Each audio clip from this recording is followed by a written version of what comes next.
നിന്നെ ഞാൻ നിന്നെ ഞാൻ എന്താ പ്രശ്നം? അമ്മാവന്റെ മക്കളാ. എപ്പഴും വഴക്കാ. സംഭവം ഞാൻ തീർത്തു തരാം. വേണോ? ഉപദേശിക്കാനായിരിക്കും. അതൊക്കെ കുറെ നോക്കിയതാ. ഉപദേശമല്ല, മരുന്നാ. കുറ്റബോധക്കുരു. കുറ്റബോധക്കുരുവോ? അതെ, കുറ്റബോധ ചെടിയുടെ പഴത്തിന്റെ കുരുവാ. ചെയ്ത കാര്യത്തിൽ കുറ്റബോധമുണ്ടാക്കുന്ന മരുന്നാ. ഒറ്റ തവണയെ ഫലിക്കൂ. ഒറ്റ തവണ മതി. ചതയ്ക്കും ഞാൻ.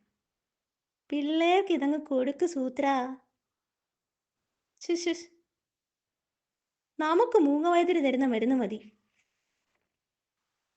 ഞാൻ മൂങ്ങവൈദ്യരെ കണ്ടിട്ട് വരാം. മക്കള് സമാധാനായിട്ട് വഴക്കടിച്ചു. ശേരച്ചേട്ട ഇവിടെ ഉണ്ട്. മരുന്ന് കിട്ടിയടോ. പശ്ചാത്താപപ്പൊടി. ചെയ്ത കാര്യത്തിൽ പശ്ചാത്താപം തോന്നിക്കുന്ന പൊടിയാ. ഇതും ഒറ്റത്തവണയെ ഫലിക്കൂ.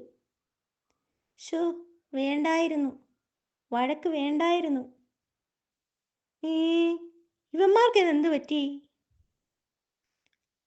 അടിപിടി സഹിക്കാൻ പറ്റാതായപ്പോ ഞാനാ കുറ്റബോധക്കുരു കൊടുത്തു സൂത്രാ. മണ്ടച്ചാരേ, വഴിയെ പോകുന്നവർ തരുന്ന മരുന്നൊന്നും പിള്ളേർക്ക് കൊടുക്കരുത്. മൂങ്ങവൈദ്യരുടെ മരുന്നാണെങ്കിൽ നമുക്ക് ടെൻഷനില്ല. രണ്ടുപേരും ഇതങ്ങ് കഴിക്കു പിള്ളേരെ. ഏ, ആഹാ. ഹും, കുറ്റബോധക്കുരു കഴിക്കേണ്ടായിരുന്നു.